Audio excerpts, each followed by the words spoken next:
오늘은 예수님께서 이 땅에 오셔서 복음을 전하시게 되어졌는데, 제일 먼저 찾아간 자신이 자라난 나사렛 동네에서 일어난 사건을 중심으로 해서 오늘 설교 제목을 믿는 자가 누리는 행복이다 라는 제목을 잡았습니다. 그래서 우리가 믿음이 있으면 우리 예수님을 통해서 놀라운 축복이 우리에게 주어진다 하는 그 부분에 대해서 여러분에게 좀 말씀을 드리려고 합니다. 예수님께서 누가복음을 통해서는요, 예수님께서 복음을 전하기 시작할 때 제일 먼저 자신이 자라났던 나사렛 동네에서 제일 먼저 복음을 전하기 시작하시게 됩니다. 예수님이 태어난 곳은 아니지만은 예수님에게 있어서는 고향과 같은 곳이 나사렛 동네죠. 예수님께서 이 땅에 오셔가지고 복음이라고 하는 기쁜 소식, 하나님께서 예수님을 통해서 이 땅에 인류 백성들에게 하늘의 복을 주시려고 하시는 부분을 위해서 제일 먼저 누구에게 이 기쁜 소식을 전해야 할까 할 때 예수님의 마음에는 제일 먼저 자신이 자라났던 고향 사람들에게 이 복음을 제일 먼저 전해야 되겠다 하는 간절한 열망이 계셨던 것 같아요. 그래서 누가를 통해서 예수님의 공생애가 시작될 때 어디서부터 출발이 되냐면 나사렛 동네에서부터 출발이 되는 거예요. 여러분, 이 부분을 먼저 생각할 때도 예수님이 육신을 입고 이 땅에 오셔서 이 땅에 있는 백성들에게 하늘의 복을, 하늘의 축복을 전해 주시려고 할 때 예수님의 마음에 품었던 그 생각, 얼마나 소중하고 귀한 것이기에 그것을 먼저 내가 자라났던 내 동네의 어른들, 친구들, 이웃들에게 내가 정말 간절한 마음으로 전해야 되겠다는 생각을 예수님 마음속에 가졌다는 것을 잊지 마십시오. 그래서 예수님께서 제일 먼저 복음을 시작하는데 나사렛 동네에 왔어요. 거기는 회당이 있었습니다. 그리고 회당에 안식일 날 들어가서 많은 사람들이 주목하는 가운데 성경 두루마기 책을 예수님한테 건네주니까 예수님께서 이사야서 61장 1절에 있는 말씀을 그들에게 낭독을 하게 되어져요. 여러분, 오늘 여러분과 함께 본 말씀 가운데 보니까 18절에 그렇게 말씀합니다. 주의 성령이 내게 임하셨으니 이는 가난한 자들에게 복음을 전하게 하시려고 내게 기름을 부으시고 나를 보내사 포로된 자에게 자유를, 눈먼 자에게 다시 보게 함을 전파하며 눌린 자를 자유롭게 하고 주의 은혜를 전파하게 하려 하심이라 하셨더라. 책을 덮어, 이렇게 나오잖아요. 이사야서 61장 1절에 있는 말씀을 무리들 앞에서 낭독하신 다음에 예수님께서 책을 덮으셨어요. 그러니까 무리들이 예수님을 또 한번 주목을 하는 거죠. 근데 예수님께서 아주 대단한 말씀을 하시는 거예요. 오늘 내가 너희들에게 이사야서 61장 1절에 있는 말씀을 낭독했는데 여기에 나오는 이사야 선지자를 통하여 주신 예언의 말씀이 오늘 나를 통해서 당신들에게 성취가 된다는 메시지를 전해주시는 거예요. 그게 21절에 나옵니다. 이 예수께서 그들에게 말씀하시되 이 글이 오늘 너희 귀에 응하였느니라, 그렇게 말씀하시죠. 가난한 자에게 기쁜 소식이 전해지고 포로된 자에게 자유가 주어지고 그 다음에 눈먼 자가 눈뜨게 되는 역사가 일어나고 눌린 자가 자유케 되어지고 하나님의 은혜의 놀라운 해가 이제는 모든 사람들에게 전파되게 되어지는데 누구를 통해서 전파되어지느냐? 바로 예수님을 통해서 전파되어진다는 것을 그들에게 선포하는 거예요. 그 말씀을 나사렛 동네에 있는 어른들, 주변에 있는 형제들, 친구들, 이런 사람들이 다 들으면서 놀랍게 여겼다고 그랬어요. 놀랍게 여긴 것까지는 좋은데 그 다음에 그들의 반응이 어떻게 나오느냐 하면 22절 하반절에 보니까 너가 요셉의 아들이 아니냐,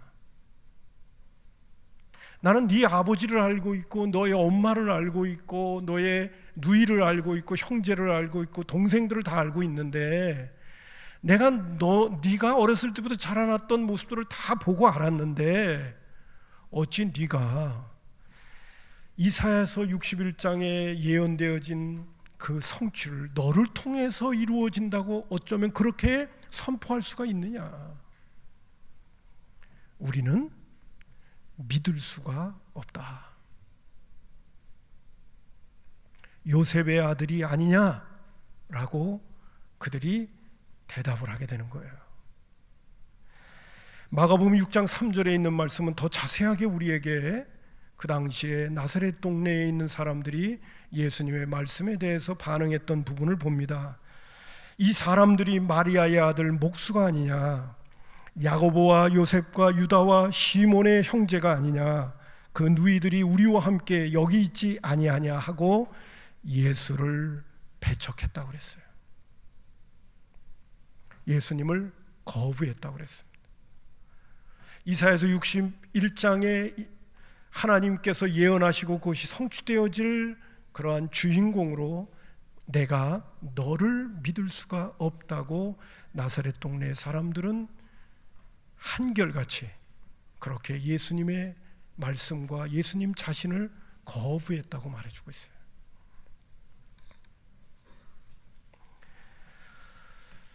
여러분, 오늘도 믿음이라는 건 참 중요한 건데 오늘도 교회 다닌 지가 벌써 수년, 수십 년 됐는데도 처음 예수 믿을 때나 지금이나 내 가슴에다가 손을 얹고 내 믿음이 지금 어느 수준에 와 있을까 물어보는데 도대체 대답하기가 부끄러울 사람들이 생각보다 많은 것 같아요. 신앙의 연륜은 엄청나요. 근데 내 자신을 내가 들여다보더라도 너무 믿음이 없는 거야. 벌써 수십 년 전에 갖고 있었던 예수님에 대한 이미지나 지금이나 별 다를 바가 없는 거야.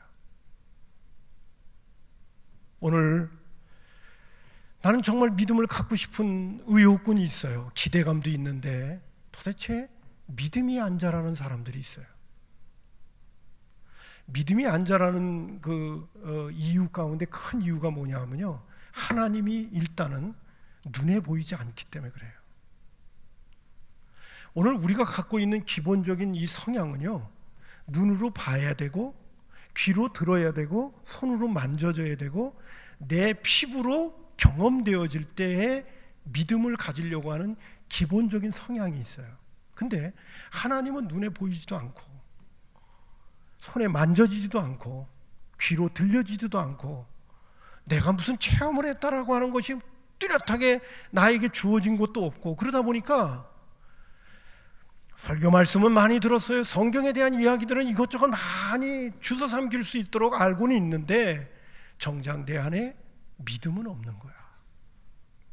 그리고 지난날에 내가 갖고 있었던 세상적인 경험들이 오늘도 내 발목을 잡아서 하나님의 약속의 말씀을 믿도록 만들지를 않는 거야.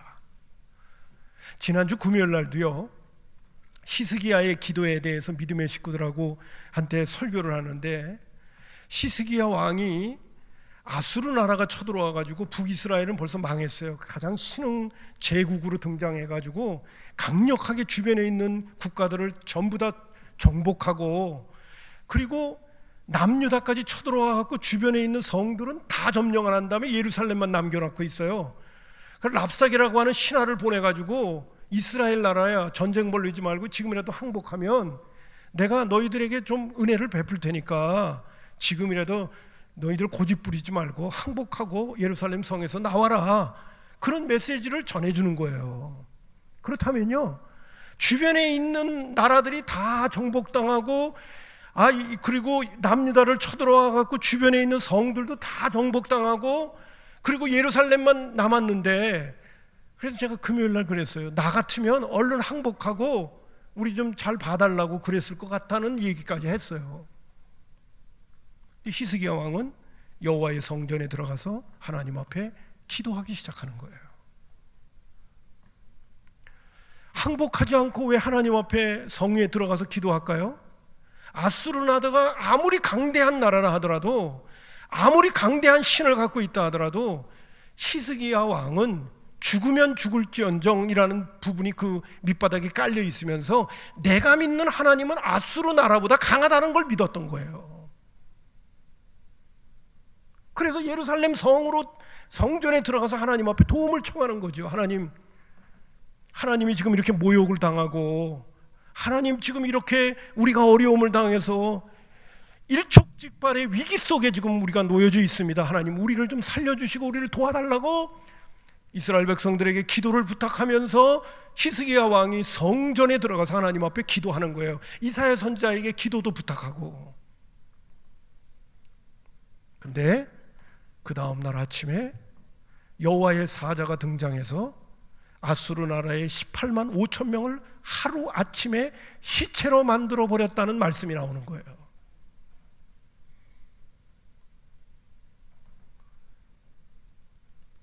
안 믿어져요. 제가 우스갯소리로 그런 소리를 했어요. 내가 주님 앞에 가는 그날 도대체 여호와의 사자는 누구고 하루아침에 18만 5천 명을 도대체 하나님 어떻게 죽인 겁니까? 하고 물어본다고 그랬어요. 기가 막힐 노릇이 아닐 수 없어요. 너무 황당한 이야기야.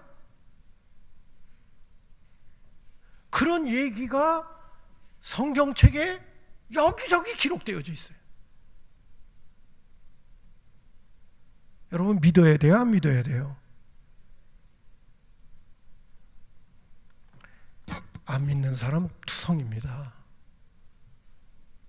막연하게 믿는다고 생각하지, 오늘 삶 속에 문제가 있고 어려움이 있으면 히스기야 왕이 여호와의 성전에 들어가서 하나님 앞에 도움을 청하면서 기도하는 것처럼 우리도 그렇게 해야 되는데, 그렇게 안 하는 사람들이 부지기수예요.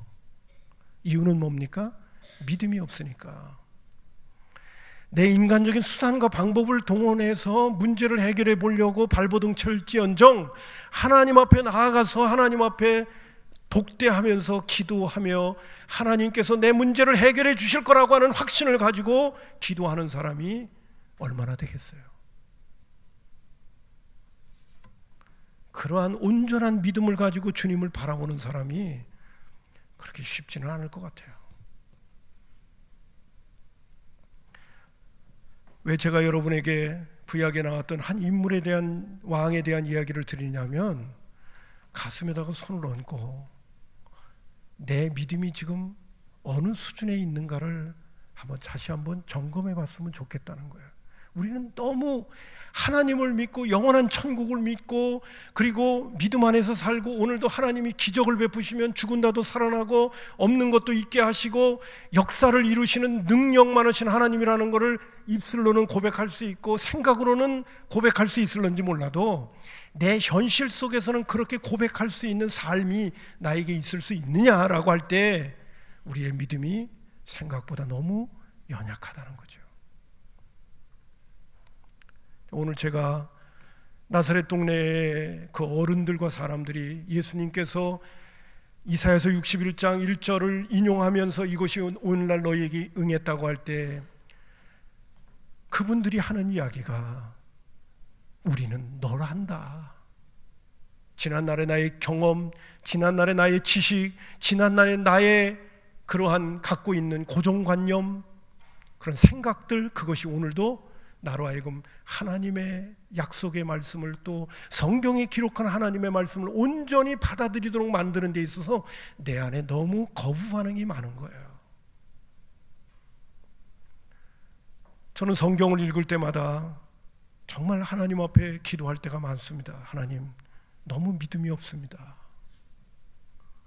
하나님, 나에게 믿음을 좀 키워주세요. 나에게 믿음을 주세요. 그리고 성경에 나오는 하나님이 역사하셨던 그 역사들을 온전히 믿을 수 있는 믿음을 나에게 주시옵소서라고 기도할 때가 생각보다 많아요. 내가 갖고 있는 육신적이고 세상적이고 인간적인 고정관념이 하나님의 말씀을 믿음으로 받아들이게 만들지 않고 있는 내 자신을 보고 있기 때문에 그래요. 과거의 일처럼 보이지 오늘 현실, 오늘도 하나님께서 기도에 응답하셔서 18만 5천이라고 하는 그 이상이라도 하나님이 오늘도 역사를 이루시면 능치 못함이 없다는 것을 믿을 수 있는 온전한 믿음이 내 안에 없는 것을 볼 때가 많아요. 믿노라 하면서도, 하나님은 전능한 분이라고 하는 것을 믿는다고 하면서도 실제적으로는 그렇지 못한 나 자신을 볼 때가 너무 많단 말이죠. 이유는 뭡니까? 하나님의 말씀을 늘 가까이 하면서 내 자신의 믿음을 점검하지 않기 때문에 그래요. 여러분, 우리가 그 당시에 예수님께서 나사렛 동네에 가셔서 복음을 전할 때 우리가 그 회당에 둘러앉았던 무리 중에 한 사람이었다고 한다면 우리는 예수님을 구주로 영접할 수 있을까요? 아마 그들과 나와 다를 바가 없지 않을까 그런 생각이 들어요. 어떻든요, 예수님께서 나사렛 동네에서 제일 먼저 하늘의 복을 가지고 이 땅에 오셔서 주고 싶은 고향 사람들에게 복음을 전했지만은 그들은 거부 반응을 일으켰어요. 그래서 예수님께서 그곳에서 역사를 이루고 하나님의 놀라운 일들을 그들 나사렛 동네에서 전개해 가시는 것을 예수님은 중단할 수밖에 없었다는 이야기가 마가복음 6장 4절과 5절에 이렇게 나옵니다. 예수께서 그들에게 이르시되 선지자가 자기 고향과 자기 친척과 자기 집 외에는 존경을 받지 못함이 없느니라 하시며 거기서는 아무 권능도 행하실 수 없어 다만 소수의 병자에게 안수하여 고치실 뿐이었다고 말해주고 있어요. 결국 예수님은 그렇게 관심을 가지고 사랑을 가지고 돌보고 싶고 하늘의 은혜를 듬뿍 주고 싶었던 나사렛 동네 사람들은 정작 예수님에 대한 믿음을 갖지 못하게 될 때에 그곳에서는 하나님의 역사를 이룰 수가 없었다는 거예요. 이 그런 안타까운 상황이 오늘 나사렛 동네에서 벌어지고 있는 거예요. 예수님께서 불신앙을 가지고 예수님을 대하는 무리들을 향해서 예수님은 이렇게 도리어 일침을 가하는 내용이 나옵니다. 오늘 본문에 나오는 말씀 23절에 보니까 예수께서 그들에게 이르시되 너희가 반드시 의원아 너 자신을 고치라 하는 속담을 인용하여 그랬어요. 의원아 너 자신을 고쳐, 그런 속담이 있었나 봐요. 근데 여러분, 의사는 뭐 하는 사람입니까? 다른 사람의 병을 고쳐주는 사람인데 속담에 그런 얘기가 있다는, 의사야 네 병이나 고쳐, 그런 속담이 있다는 거예요. 여러분, 이거를 지금 나사렛 동네의 사람들이 예수님을 향하여 거부하는 그 반응으로 표현을 빌린다면 이렇게 우리말로 표현할 수 있어요. 니나 잘해. 나사렛 동네 사람이 그랬다는 거예요. 니나 잘해, 니나 잘해. 예수님이 받아들일 때는 그렇게 받아들여지는 거예요. 그러면서 선지자가 고향에서 환영받기가 어렵다 하는 그런 이야기를 그들에게 전해주고 있는 거예요. 그리고 예수님께서 구약에 있었던 중요한 두 가지 이야기를 그들에게 선포하게 됩니다. 자, 이제 중요한 이야기입니다. 이제 두 가지 이야기가 예수님이 그들에게 하시는 거예요. 첫 번째 얘기는요, 엘리야 선지자 시대 때 얘기예요. 엘리야 선지자 때 3년 6개월 동안 북이스라엘 나라에 기근이 듭니다. 여러분, 3년 6개월 동안 비가 오지 않으면 얼마나 사람들이 어려움을 당하겠습니까? 지금처럼 뭐 이런 그 공산품을 만들어내는 그런 시대가 아니라 거기는 하늘만 쳐다보고 살아야 되고 목축을 하는 그 시대에 물이 없다는 거는 이거는 정말 저주를 받은 시대를 사는 거거든요. 3년 6개월 동안 이스라엘 땅에 비가 오지 않아가지고 사람들이 다 고통 속에서 허우적거리고 있는데 하나님께서 엘리야 선지자를 누구에게 보냈냐면 이스라엘 땅 바깥에 있는 시돈에 있는 이방 사람인 사렙다 과부의 집으로 엘리야 선지자를 보냈다는 거예요. 이스라엘 땅에도 많은 과부들이 있는데도 그쪽으로 하나님께서 엘리야 선지자를 보내지 않고 누구에게 보냈냐? 이방 땅에 있는 시돈의 사렙다 과부에게 엘리야 선지자를 보내서 3년 6개월 동안 그 어려운 기근이 당하는 그때에 사렙다 과부의 집에서는 밀가루 통에 밀이 떨어지지 아니하고 기름이 마르지 않게 하셔서 3년 6개월 동안 먹는 걱정하지 않고 살게끔 하나님께서 사렙다 과부에게는 은혜를 베풀었다는 거예요. 답은 뭡니까?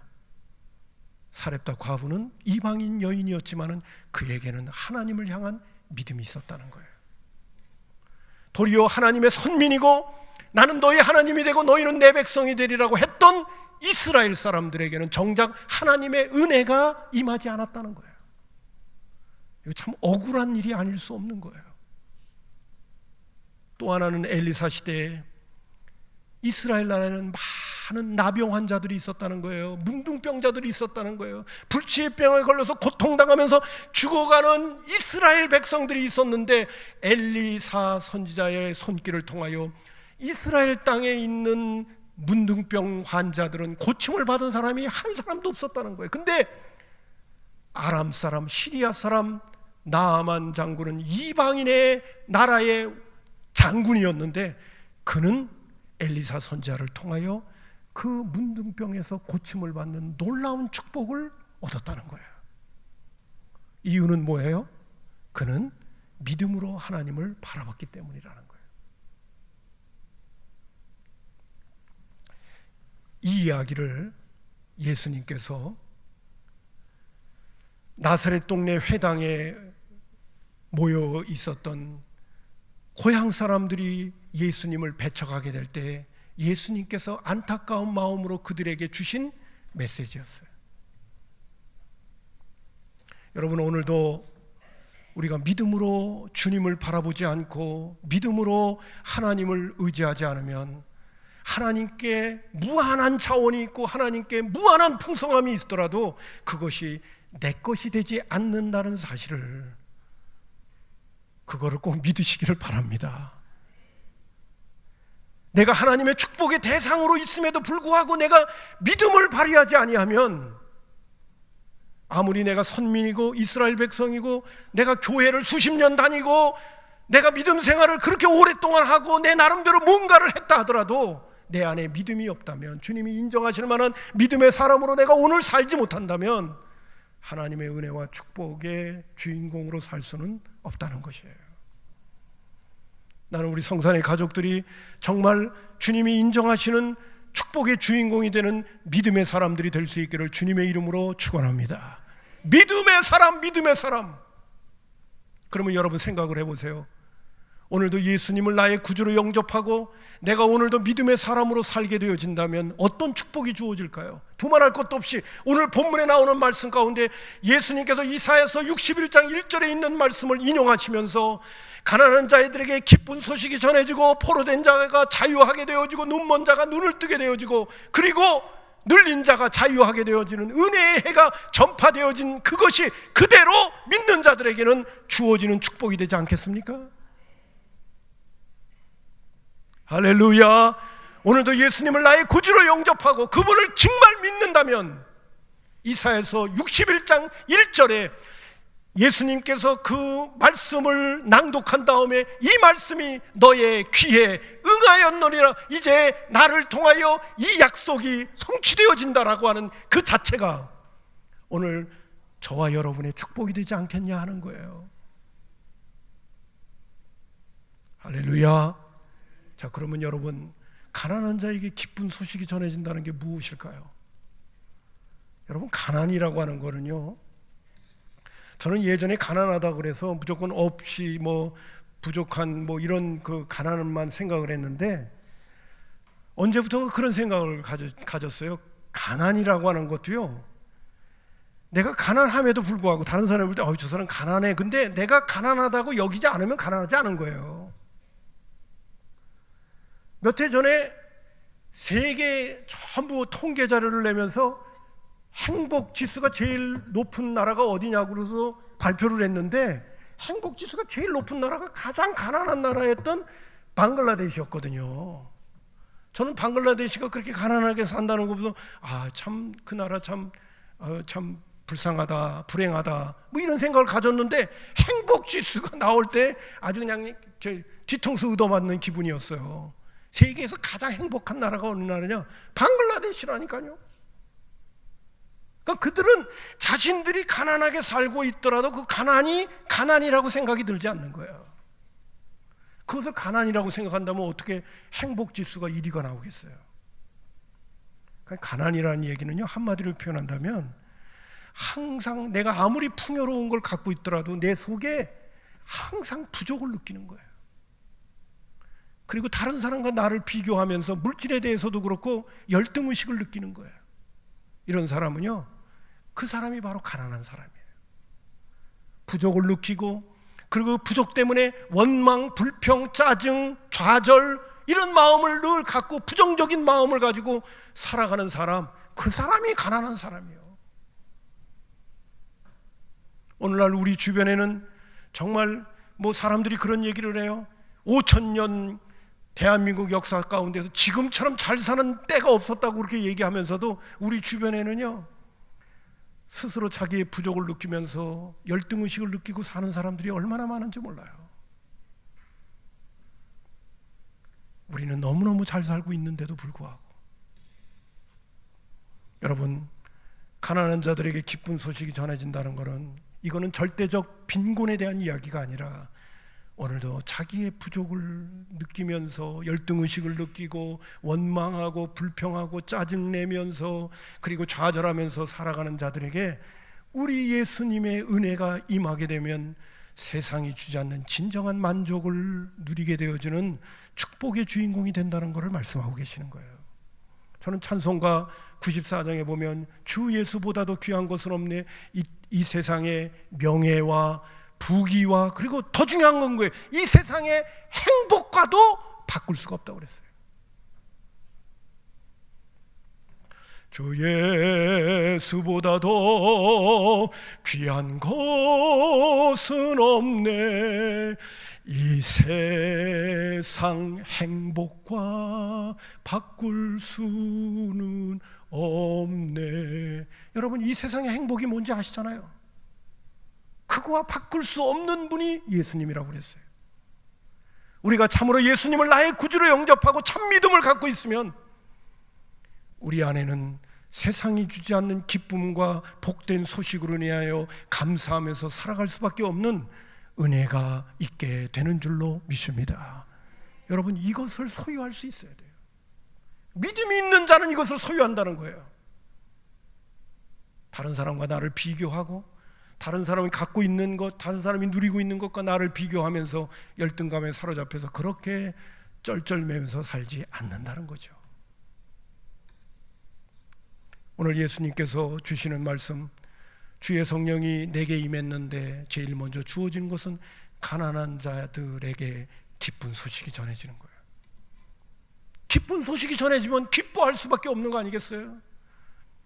누가 그렇게 되느냐? 믿음을 가진 자들이.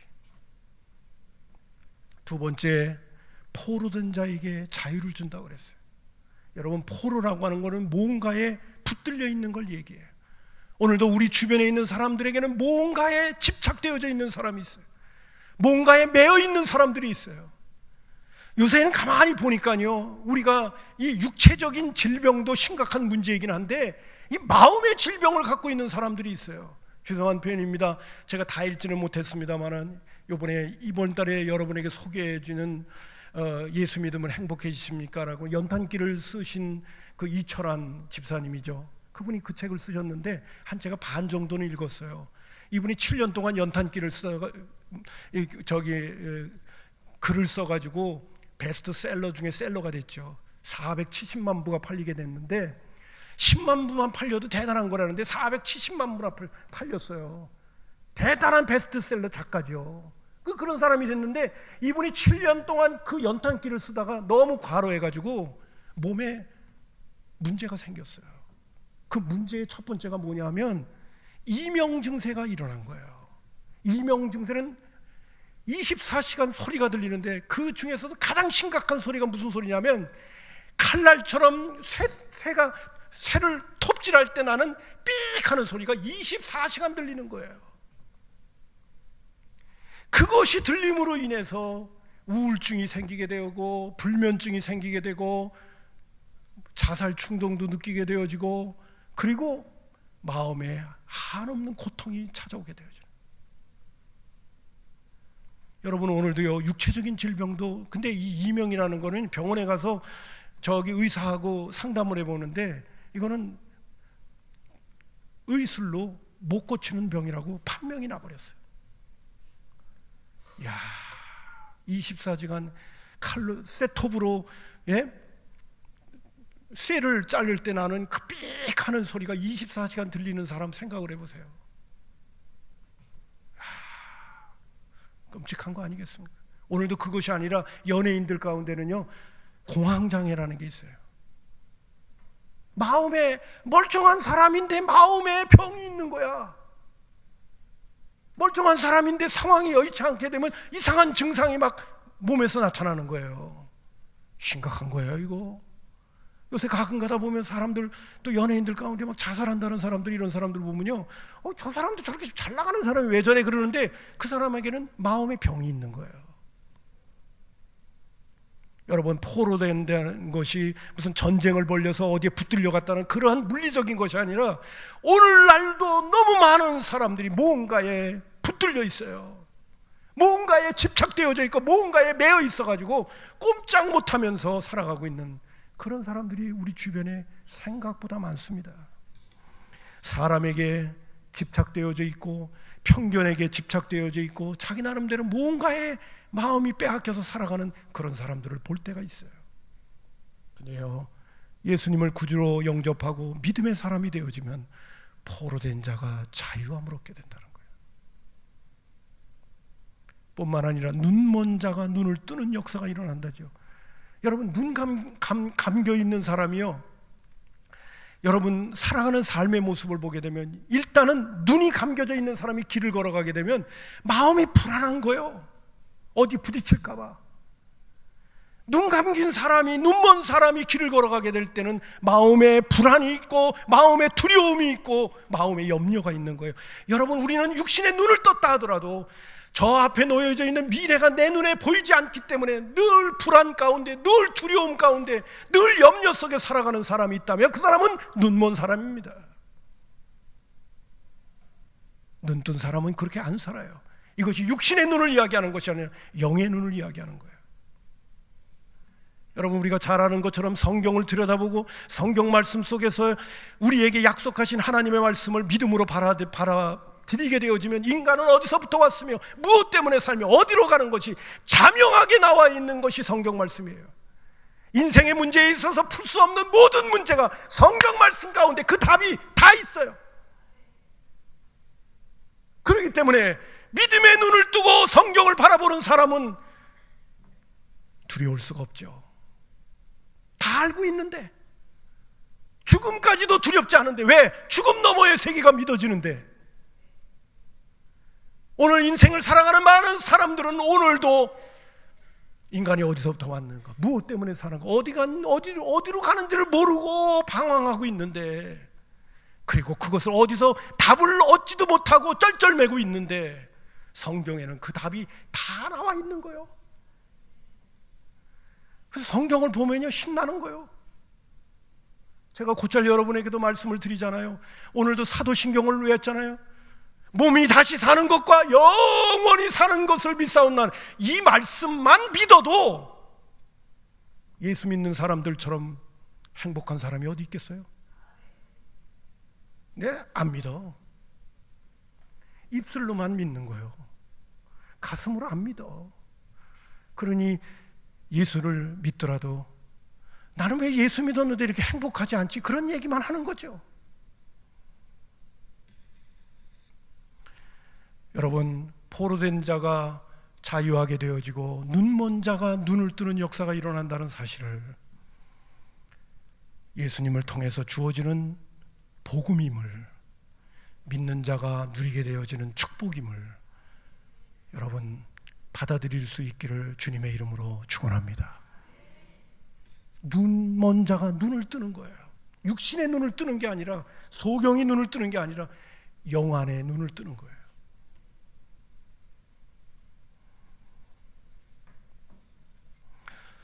제가 여러분에게 지금 이 시간에 이런 말씀도 드리면서요, 또 한 번 말씀드릴게요. 죽음은 그렇게 멀리 있지 않아요. 죽음은 정말 가까이 있어요. 나이 든 분들만 느껴야 되는 게 아니에요. 죽음은 가까이 있어요. 죽음 문제 해결하고 행복하게 사시는 그리스도인들 되기를 주님의 이름으로 축원합니다. 소중한 가치들이 성경 말씀에 다 담겨져 있어요. 문제는 뭐냐? 믿음을 안 갖는데 문제가 있는 거예요. 근데 우리가 주님을 바라보고 눈이 떠지게 되면 정말 기가 막힌 거죠. 네 번째로 눌린 자에게 자유를 또 준대요. 눌린다는 것은 오늘도 우리가 눈에 보이는 것만 다 존재하는 것 같이 보이지만은요, 눈에 보이지 않지만은 존재하는 것들이 얼마나 많은데요. 그 중에 누가 존재하느냐? 원수 마귀가 존재해요. 사탄이 존재해요. 어두움의 세력이 존재해요. 이 세상 신이 존재해요. 그래서 우리로 하여금 뻔히 바르게 살 수 있음에도 불구하고 뭔가 이 중독에 빠져가지고, 젊은이들은 게임 중독에 빠져가지고 그 많은 세월을, 시간을 낭비하면서 보내고 있지를 않나. 가정이 파탄되지를 않나. 게임 중독, 알코올 중독, 도박 중독, 술 담배 중독. 아이고, 이거 사람 잡는 일들이 우리 주변에 얼마나 많이 있는지 몰라요. 그러한 눌림에 사로잡혀서 오늘도 사람답게 살아가지 못하는 사람들이 우리 주변에 생각보다 많아요. 예수님을 구주로 영접하고 믿음의 길을 걷게 되어지면 눌린 자에게 자유를 주시는 하나님의 은혜가 예수님을 통하여 주어지게 되는 줄로 믿습니다. 그래서 예수님이 이사야서 61장을 이사야 선지자의 그 예언의 메시지를 인용해서 회당에서 선포하신 거예요. 그리고 이 말씀이 너의 귀에 응했다고 말해주고 있는 거예요. 뿐만 아니라 그 네 가지를 이야기한 다음에 주의 은혜의 해를 선포하기 위하여 나를 보내셨다고 하는 이 주의 은혜의 해. 여러분, 은혜라는 게 무슨 뜻인가요? 은혜라는 거는요, 자격이 없는 자에게 선물을 주는 걸 얘기해요. 한번 따라서 합시다. 은혜란 자격이 없는 자에게 선물을 주는 것이다. 우리가 은혜를 입었다는 게 뭐냐 하면, 내가 선물 받을 자격이 없는데 하나님께서 우리에게 가장 좋은 선물을 우리에게 주셔서 내가 그것을 받아 누리는 사람이 바로 은혜 받은 사람이에요. 예수님이 오신 목적은 뭐냐? 자격이 없는 자에게 하늘의 선물을 주시려고 이 땅에 오셔서 선포하셨다는 거예요. 여러분, 오늘도 예수님을 구주로 영접하고 믿음의 길을 걷게 되어지면 은혜의 사람들이 되는 줄로 믿습니다. 자격이 없는 나였는데 하늘의 선물이 나에게 주어지는 거예요. 이번에 제가 이 은혜라는 단어를 다시 한번 마음속에 새기면서, 은혜가 이렇게 좋은 거구나. 자격이 없는 자에게 선물이 주어지는 거예요. 여러분, 오늘 우리 모두가요, 고린전서 1장에 있는, 오늘부터 큐티가 고린전서 1장부터 나가잖아요. 근데 바울 사도가 고린도의 식구들에게 이런 얘기를 해요. 예수님으로 말미암아 거룩하게 되어져서 성도라 부름을 받은 너희에게 이 편지를 쓴다, 이런 말이 나와요. 여러분, 저와 여러분 성도입니까? 성도란 뭐예요? 거룩한 도를 가진 사람이라는 거죠. 여러분, 저와 여러분이 뭐가 거룩한 사람이에요? 이 거룩한 장소에 나와 앉아 있어도 엉뚱한 생각할 수 있는 게 우리들인데, 더럽고 추한 생각을 하고 앉아 있을 수도 있는 게 우리들인데, 하나님께서 예수님 때문에 우리를 거룩하게 하셔서 성도라는 이름을 줬다는 거예요. 옆에 있는 분을 한번 보시면서 당신은 성도이십니다 한번 하겠습니다. 시작. 말하기가 좀 곤란하신 모양이고요. 성도란 뭐예요? 거룩한 자라예요. 거룩한 자. 거룩한 자라는 거. 전 예전에요, 예수 믿는 사람들을 거룩한 자라고 표현하는 거 안 했어요. 안 했어. 왜? 자격이 없는 것 같아가지고. 정말 그랬어요. 근데 이제는 당당하게 써요. 왜 쓸 수밖에 없느냐? 우리가 자격이 없는데 하나님이 나에게 선물을 준 게 은혜니까. 내가 나를 볼 때도 거룩하지 못한 존재임을 뻔히 아는데 하나님께서 나를 거룩한 자로 인치셨기 때문에 나는 은혜 받은 사람이거든요. 아멘. 은혜 받은 사람은 은혜를 받을 자격이 없는데 은혜가 주어진 사람을 은혜 받은 사람이라는 거예요. 거룩하지 않는데 예수님 때문에 거룩한 존재로 나를 인정하신 것이, 그것이 은혜 받은 사람이에요. 다시 한 번 더 옆에 있는 분에게 세게 하겠습니다. 당신은 성도이십니다 하겠습니다. 시작. 거룩하지 않은데 하나님이 예수님 때문에 나를 거룩하게 인치시는 거예요. 그게 은혜 받은 사람이요. 할렐루야. 예수님이 이 땅에 오신 목적이 뭐냐? 주의 은혜의 해를 선포하기 위해서. 우리가 할 수 없고 우리가 누릴 수 없는 것을 예수님을 구주로 영접하고 예수님을 바라보게 되어질 때 예수님 때문에 하늘의 그 신령한 복과 하나님의 그 놀라운 복들이 우리에게 선물로 주어지는 은택을 입는 사람들, 그게 바로 믿음 있는 사람들이 누리게 되어지는 축복이라고 오늘 예수님은 말씀해 주고 계시는 것입니다. 할렐루야. 그러면 이제 결론으로 말씀을 드릴게요. 어떻게 해야 믿음이 생기는 겁니까? 어떻게 해야 믿음이 생겨요? 오늘도 제가 강대상에서 이런 말씀을 전하면서 우리 믿음의 사람들이 돼야 됩니다 라고 할 때 주님은 끊임없이요, 오늘도 성령님을 통해서 우리에게 찾아오가지고 믿음의 사람이 되거라 하면서 우리의 마음속에 자꾸 사모하는 마음을 주셔요.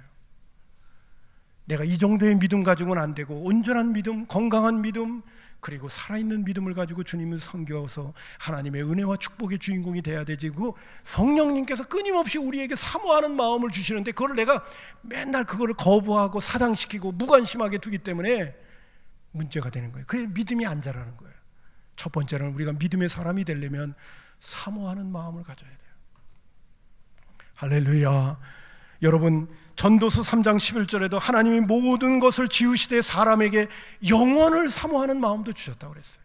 영원을 사모하는 마음. 그래서 영원에 대해서 관심을 갖는 것처럼 오늘 우리들 마음속에도 믿음이라고 하는 것에 관심을 갖고 사모하는 마음을 주신다는 것을 여러분 잊지 마세요. 그 마음이 우리에게 들어올 때에 그 마음에 대해서 잘 반응할 수 있어야 돼요. 지난주에 제가 성경 공부를 하는데 우리 교회 교우 가운데 그러더라고요. 주일날 목사님 설교를 들으면요, 화요일까지는 간대요.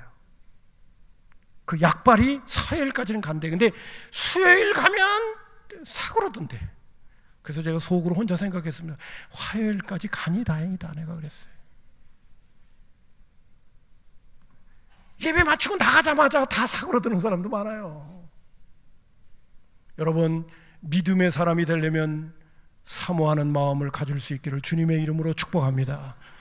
시편 107편 9절에 있는 말씀 가보면 그가 사모하는 영혼을 만족하게 하신다고 그랬어요. 저도 제가 성경 말씀을 들여다보면서요, 정말 믿음 없는 나 자신을 볼 때가 너무 많아서 늘 성경 말씀을 보면서 하나님 앞에 기도해요. 하나님, 믿음 없는 나를 불쌍히 여겨주세요. 영원한 하늘나라 죽음 너머의 세계를 어떤 때는 생각할 때 믿음이 없었던 그 시절에는 하나님, 나에게 믿음 주세요. 죽음 너머의 세계도 환하게 보일 수 있도록 하나님, 나에게 믿음을 주세요. 그런 기도를 드릴 때가 많았어요. 그리고 하나님 앞에 기도를 드리는데 하루아침에 그냥 믿음이 턱컹 생긴 것이 아니라 사모하는 마음을 가지고 주님을 계속 바라보면서 믿음을 달라고 하고 믿음의 사람이 되기를 바라니까 언제부턴가 나도 알지 못하는 사이에 내 안에 든든한 믿음이 자리 잡고 있는 것을 발견할 수가 있었어요. 제가 오늘 이 시간에도 여러분에게 이렇게 강대상에서 우리가 믿음의 사람이 되어야 된다는 말씀을 이 정도로 전할 수 있는 것도 주님께서 이만큼 나에게 믿음을 줬기 때문에 그런 거예요. 내가 이런 믿음에 대한 부분에 대해서 예민함이 나에게 없었다면 예수 믿으면 다 믿음 갖고 사는 건데 그 정도만 얘기하고 딴 얘기할 거예요. 근데 생각보다 우리가 믿음이 없는 것을 깊이 통찰할 수 있었기 때문에 오늘 우리가 믿음의 사람이 되자고 여러분들에게 자꾸 전하는 거예요. 여러분, 주님을 열심히 바라보게 되면 우리에게 믿음이 생기는 줄로 믿습니다. 히브리서 12장 2절에 보게 되면 믿음의 주여 온전케 하시는 이인 예수를 바라보자고 그랬어요. 믿음의 창시자인 예수를 바라보자고 그랬어요. 부지런히 사모하는 마음을 가지고 구하가 그럼 주실 것이요, 찾으라 그러면 찾을 것이요, 문을 두드리라 그러면 열릴 것이라고 하셨던 우리의 주님의 약속의 말씀을 부여잡고 부지런히 구하면서 사모하는 믿음의 권속들 되기를 바랍니다. 그러면 믿음이 자랍니다. 산 믿음이 생겨요. 그리고 세상이 주지 않는 믿음의 사람으로 능력 있게 살아갈 수 있는 힘이 생기는 거예요. 할렐루야. 뿐만 아니라 말씀을 가까이 해야 돼요. 믿음은 들음에서 나고 들음은 하나님의 말씀으로 말미암는다고 하니까 말씀을 자꾸 가까이 하면요, 말씀 속에는요, 죄송한 표현입니다, 너무 황당한 이야기들이 많아. 성경 말씀하기에는 너무 황당한 이야기들이 많아. 근데 그 황당한 이야기를 보면서 우리는 마음속에 갈등이 주어져요. 믿어야 될까 말아야 될까. 그런 나 자신을 보면서 하나님, 18만 5천 명을 하루아침에 시체로 만드셨던 그 하나님을 내가 정말 믿을 수 있도록 해주세요. 그리고 말씀을 볼 때마다 내 자신이 황당한 반응이 오지만은 주님 나에게 믿음 달라고 기도할 때마다 믿음이 한 단계 한 단계 한 단계 올라가는 것을 보게 되어지고 하나님이 어떤 분인가를 더 확실하게 믿어지는 마음이 내 안에 생기게 되는 줄로 믿습니다. 그래서 다른 책에는 황당한 얘기들이 없어. 근데 성경 말씀 가운데는 황당한 얘기들이 많아. 왜? 전능한 하나님이 하신 이야기들이기 때문에. 그래서 거기에서 우리는 믿음을 키울 수가 있게 되는 거예요. 하나님의 말씀을 가까이 할 수 있기를 주님의 이름으로 축복합니다.